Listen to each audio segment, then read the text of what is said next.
About an hour-long ferry ride from downtown Seattle and across the Puget Sound sits the city of Bremerton. And this is Bremerton High School, as you can see, known as an Achievement Award winner among Washington State public schools. It is also known as being home to a legal battle involving a high school football coach and prayer that's gone all the way to the Supreme Court. We had one successful year the whole time I was here, and we won the championship.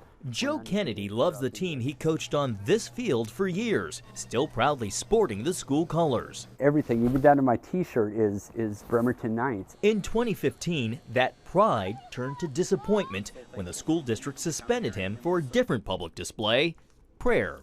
At the beginning, it was kind of awkward to me because I was just giving thanks, and I had a couple of kids, and they came up and said, "Hey, Coach, what are you doing out there?" And I was like, "Just giving thanks for what you guys did." These silent post-game prayers on the 50-yard line caught on, spilling over to his players and even opposing teams. School officials worried, though, this might give the impression that the district approved of the coach's public prayers, creating a potential endorsement of religion. They eventually fired Coach Kennedy.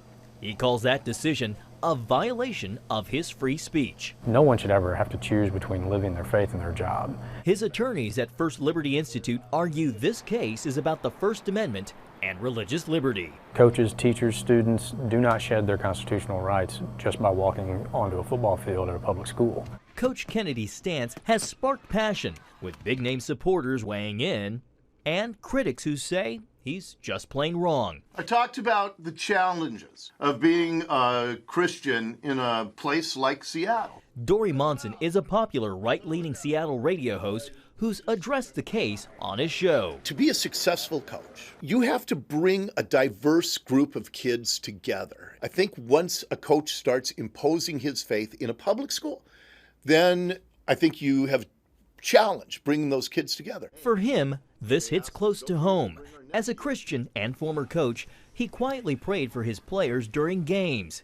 He cites concerns about the country's religious diversity in disagreeing with Coach Kennedy's approach. If my kids were playing on a sports team and that coach happened to be Muslim, I wouldn't want that coach praying with my kids.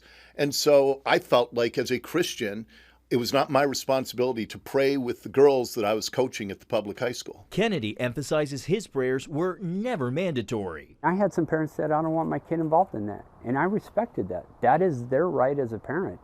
And it was never a forced thing. It wasn't even an ask thing. Early this year, the Supreme Court declined to consider the case. Four justices, however, expressed potential interest if the case explored whether the school's demand for Coach Kennedy to stop praying violated his right to practice his religious beliefs based on the First Amendment's free exercise clause. We consider that, in a little opinion, our roadmap to victory in Coach's case, and so we're going to follow that now. For now, the case is back in district court, and Coach Kennedy's returned to the football stadium to support the team, but from a different point of view. So now when you do the football games, are you up here? Yep. In the bleachers? Matter of fact, I sat right there Friday night. I'm still thankful for being able to come here, and then we still got a team, and I still see these young guys out here and seeing them out there praying still out on the 50, so that's kind of cool. That legacy lives on. Yeah. While he misses the kids, he says he's no longer bitter about losing his job. I was blessed for 8 years with these guys, and it was just awesome. And I look at my blessings instead of what I lost. Still, as a Desert Storm Marine veteran, Kennedy says the fight is bigger than him. Praying I could do anywhere. The Christian side of me was like, yeah, well, you don't take away my faith. Prayer makes no difference where you do it. But the Marine in me, I was like, yeah, I will fight for the Constitution and everybody's rights. It means something to me. I got blood in that game. The Bremerton School District declined our request for an interview citing the ongoing case. The attorney representing the school district also declined our interview. John Jessup, CBN News, reporting in Bremerton, Washington.